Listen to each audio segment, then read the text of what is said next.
Chers frères, chères sœurs, salam alaikum wa rahmatullah. C'est toujours un plaisir de vous retrouver en ces belles nuits bénies du mois de Ramadan.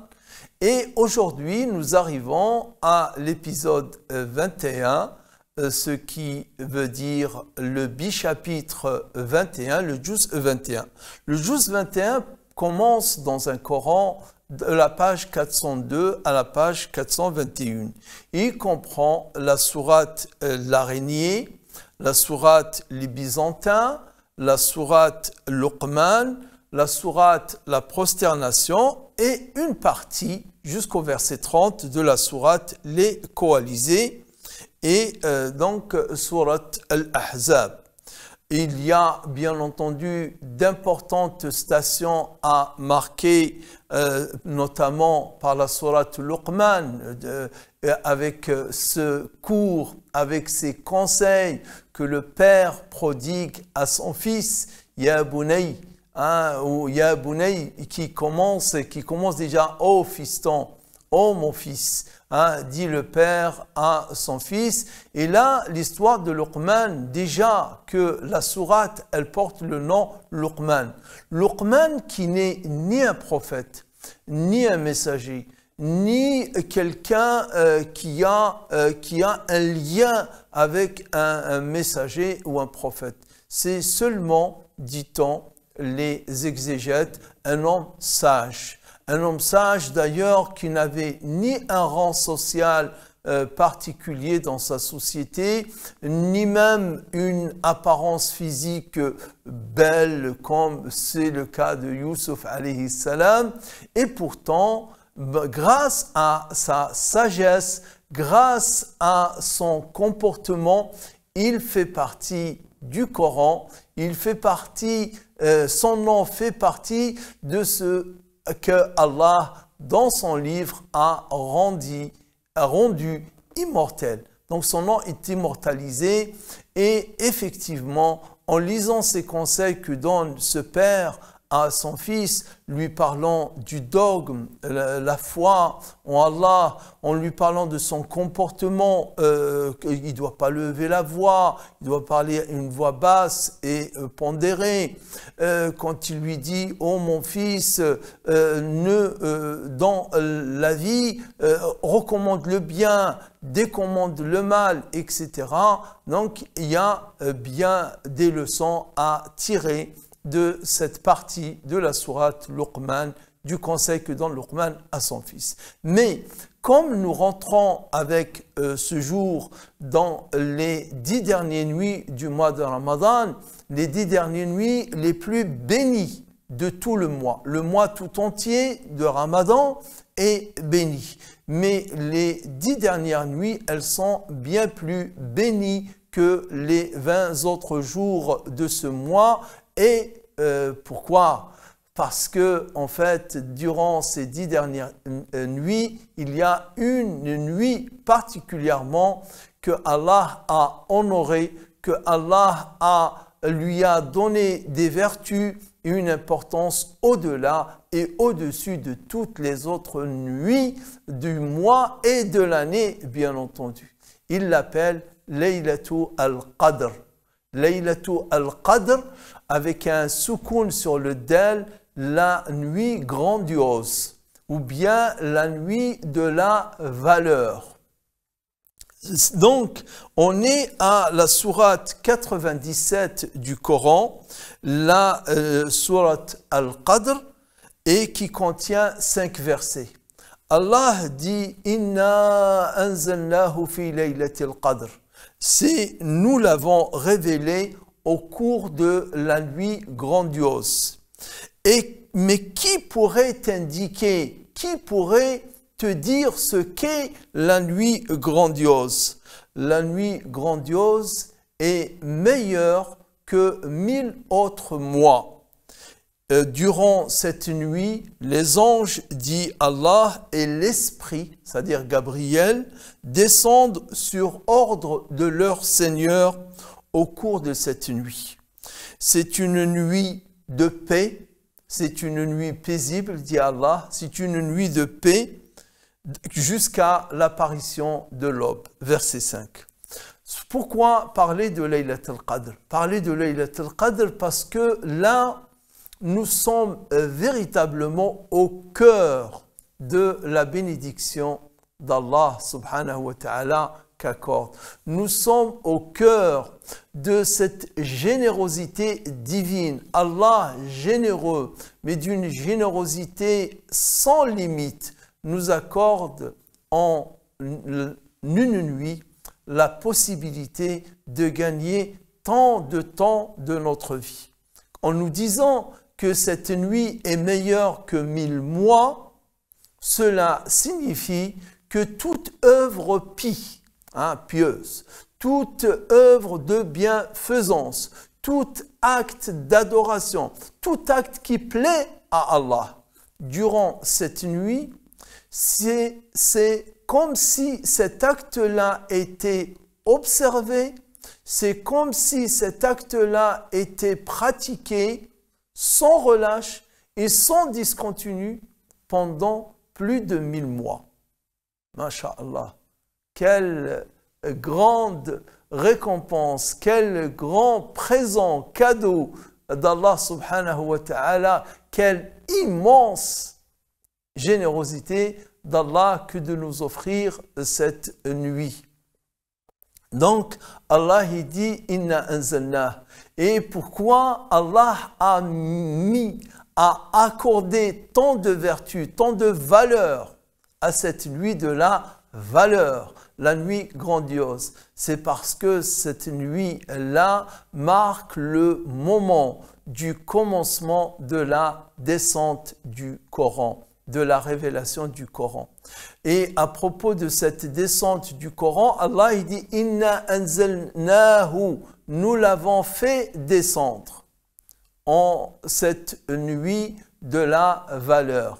Et le Coran, bien entendu, sa révélation s'est étalée sur 23 années. Depuis que le prophète avait 40 ans à la Mecque quand il reçoit pour la première fois la révélation du Coran, et elle va s'étaler pendant 23 années jusqu'à ce que le prophète reçoit sa dernière révélation à Médine. Mais le commencement de la révélation, de la descente, dit un avis des savants, a commencé durant le mois de Ramadan. Ensuite, successivement, les autres versets et les autres sourates sont descendus. Et ça, c'est un avis. Un deuxième avis, c'est de dire que le Coran, qui à l'origine est dans la table gardée dans le 7e ciel. C'est Ummul Kitab, la mère du livre, comme dit Allah subhanahu wa ta'ala, le Lawh al-Mahfouz, la table gardée. Et le Coran y est inscrit entièrement dans cette table gardée. De cette table gardée jusqu'au ciel de notre univers, premier ciel, le Coran est descendu en une seule fois, dans sa totalité, durant cette nuit. Et ensuite, en fonction des événements, étalés sur 23 ans, successivement, des parties sont descendues. Ça, c'est l'explication du premier verset. « Inna anzalnahu fi laylatil qadr ». Wa ma adraka ma laylatil qadr. Allah ici suscite notre curiosité. Il suscite notre attention à accorder à l'explication qui va suivre pour nous dire attention, il n'est pas facile de saisir ce qu'est Laylatul Qadr. Attention, comprendre la valeur de Laylatul Qadr n'est pas aisé. Il vous faut de la concentration, il vous faut de la méditation, il vous faut de l'attention. Soyez attentifs parce que on ne peut comprendre comment une seule nuit puisse avoir tant de valeur qui dépasse 1000 mois, comme le dit Allah Ta'ala, si nous détachons cela de qui a fait cela, de qui nous donne cela. Allah. Allah est généreux par essence et par définition. El-Karim, El-Karim, on dit El-Karim, le généreux, le tout généreux. Allah est miséricordieux, Allah est bon. Allah récompense Yuthib, Tawwab. Allah accepte le repentir. Allah est indulgent. Et donc, pour toutes ces raisons, avec toutes ces qualités, sachant que l'homme est par essence avide d'avoir des cadeaux et d'avoir des choses qui lui plaisent et des choses qui lui apportent satisfaction, donc Allah a voulu terminer ce mois de Ramadan par ces 10 dernières nuits qui sont le dernier tiers du Ramadan, durant lesquelles il y a cette Laylatul Qadr pour laquelle Allah récompense les actes comme il récompense les mêmes actes commis, faits, observés durant plus de 1000 mois. 1000 mois, vous savez combien ça représente? Ça représente 83 années. Et 83 années et 3 mois de plus.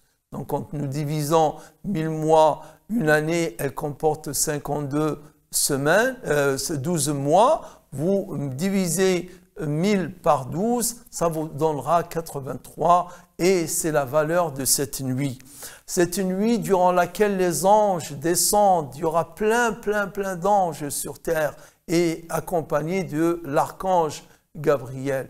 Cette nuit aussi qui est la nuit durant laquelle Allah décrète les choses, Allah les arrêts divins, les décrets divins qui concernent l'année qui va venir après sont décidés durant cette nuit. Tout ce qui va se produire sur cette terre sera décrété cette nuit-là ou bien sera inscrit dans la table du décret annuel cette nuit-là. Et c'est pour cette raison qu'il est bien recommandé de profiter de ces nuits et faire le maximum d'efforts pour mériter la récompense divine. Bien entendu, nous expliquerons tout cela dans la deuxième partie qui concerne les hadiths. Mais avant cela, donc rappelons-nous, Laylatul al-Qadr, c'est la nuit grandiose. Quand nous traduisons, nous disons la sourate, la nuit grandiose, ou bien la sourate de la nuit de la valeur. Et non pas la nuit du destin ou bien du décret divin, qui est un sens de cette nuit, mais ce n'est pas le nom de la sourate, parce que la sourate, elle parle de la grandeur, elle parle de la valeur, elle parle de la grandiosité de cette nuit. Restez avec moi, nous passons à la deuxième partie, à la lumière du hadith.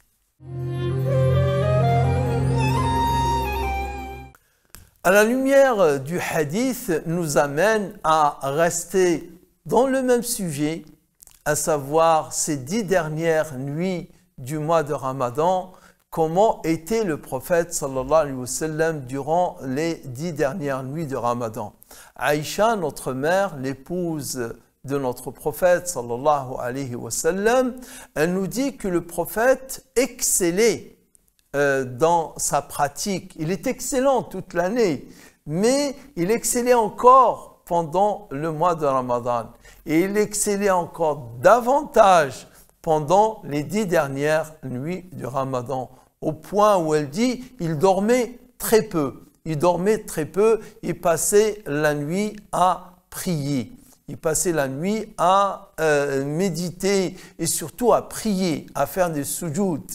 Parce que la nuit, les 10 dernières nuits sont les meilleures nuits. Walayalin ashr, ces 10 dernières nuits, c'est celle de l'Hijjah, mais là, layali al-ashr, le prophète sallallahu alayhi wa sallam de Ramadan, il en parle dans ses hadiths. Il y a Laylatul Qadr. Et là, j'aimerais qu'on fasse d'une pierre deux coups. Donc, de cette occasion, en même temps, d'apprendre une règle, comment comprendre les hadiths du prophète sallallahu alayhi wa sallam. Et une deuxième leçon, c'est que faire et que comprendre de la nuit de Al-Qadr, Laylatul Qadr. Déjà, alors, situer cette Laylatul Qadr.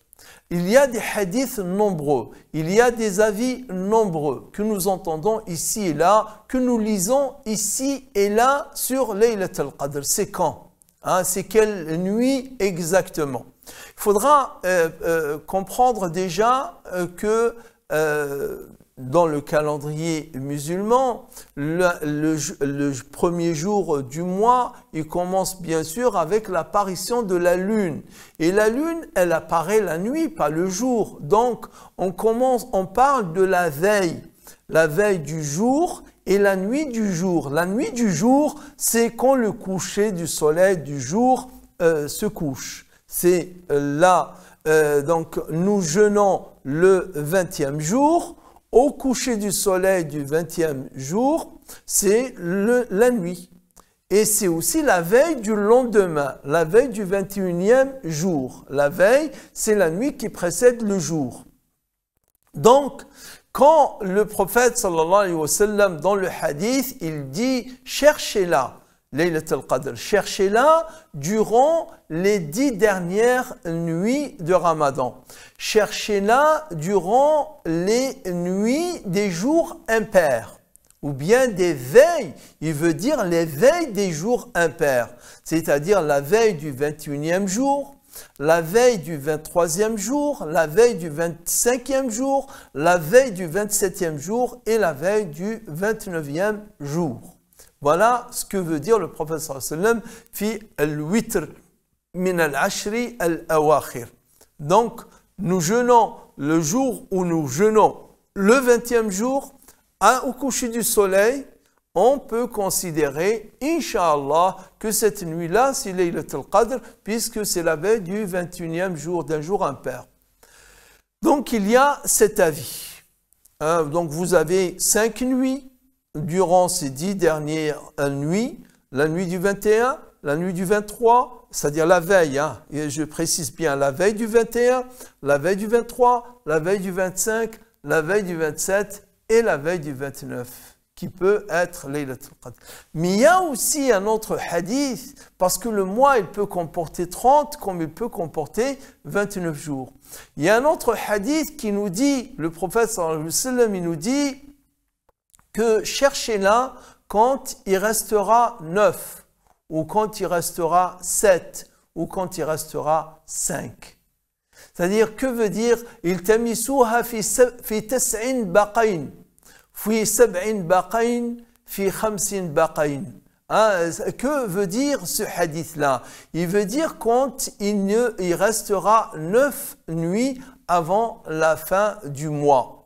Si le mois de Ramadan contient 29 jours, donc il faut dire que la nuit du 30, elle n'est pas considérée, elle ne compte pas. Donc ça commence du 20e jour jeûné, commencent les nuits. Donc la nuit du 21, et donc il restera combien de nuits? La nuit du 21, 22, 23, 24, 25, 26, 27, 28 et 29. Et donc le hadith veut dire également que il y a une probabilité que la nuit grandiose, la nuit de la valeur, tombe les nuits paires. C'est possible.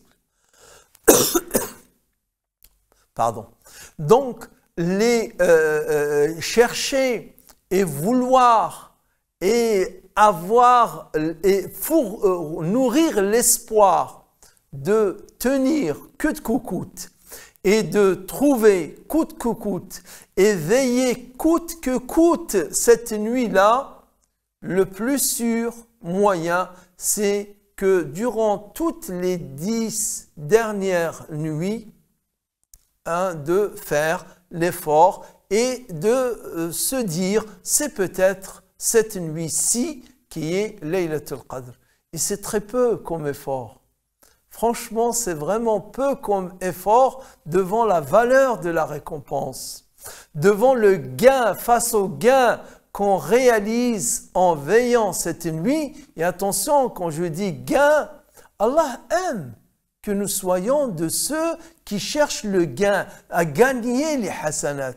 C'est pas du tout péjoratif, bien au contraire, c'est amélioratif. C'est pas du tout un vice, bien au contraire, c'est une vertu.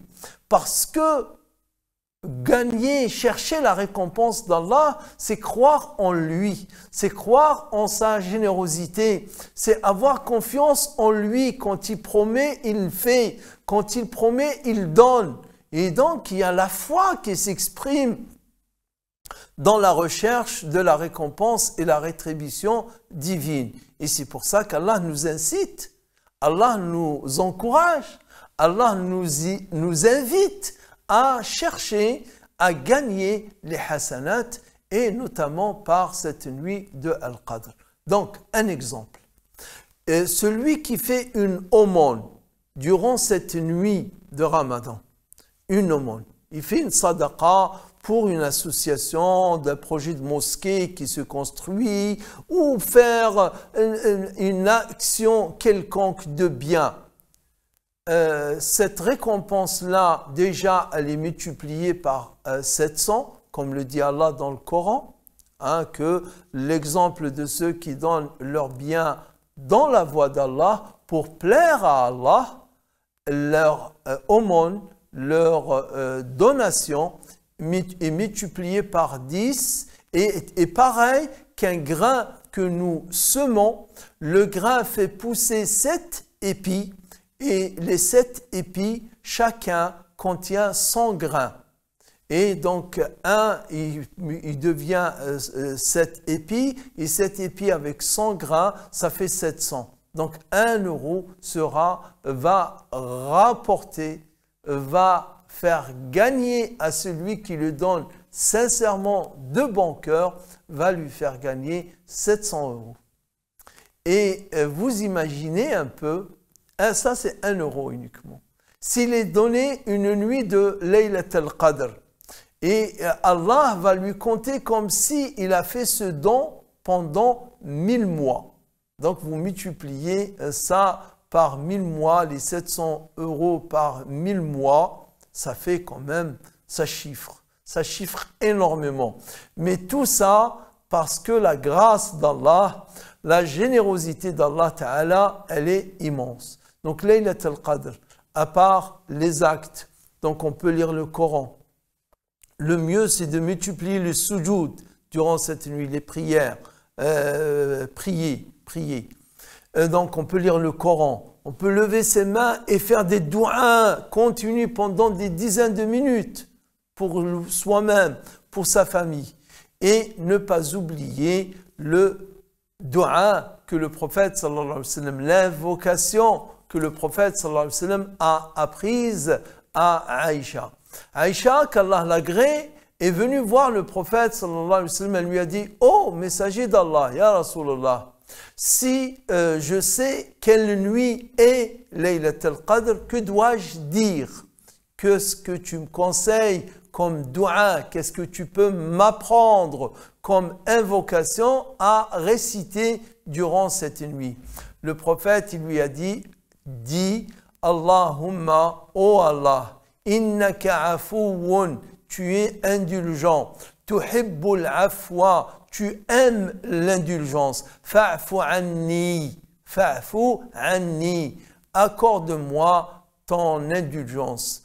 On dit anni quand on le fait pour soi-même.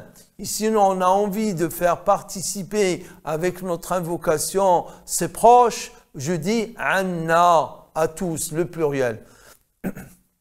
Donc, le prophète sallallahu alayhi wa sallam à Aïcha, son épouse, la pieuse, la fille du pieux, Abu Bakr as-Siddiq radiyallahu anhu, donc elle demande: que dois-je dire durant cette nuit? Il lui dit: fais ce doua. Oh Allah, tu es indulgent, tu aimes l'indulgence, accorde-moi ton indulgence. Il y en a qui rajoutent Karim, Allahumma innaka afoun Karim, ça fait rien.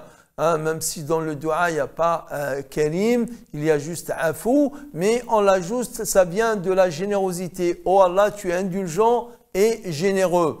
Ça passe. Donc, multiplier ce dua. Et cela aussi nous montre combien a de la valeur d'être pardonné.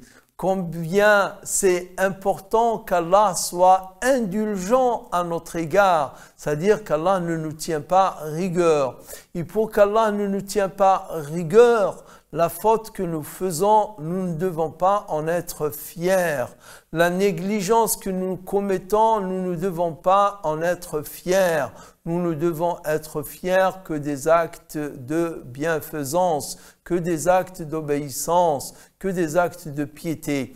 Et ainsi, en se montrant humble devant Allah, Allah nous le rendra en étant indulgent envers nous, indulgent à notre égard au vu de notre faiblesse. Oh Allah, fait que ces nuits qui arrivent soient bénies. Aide-nous à t'adorer comme il se doit. Aide-nous à t'invoquer intensément et à multiplier nos adorations. Nous et pardonne-nous et pardonne à nos parents. Amin. Walhamdulillahi Rabbil Alamin.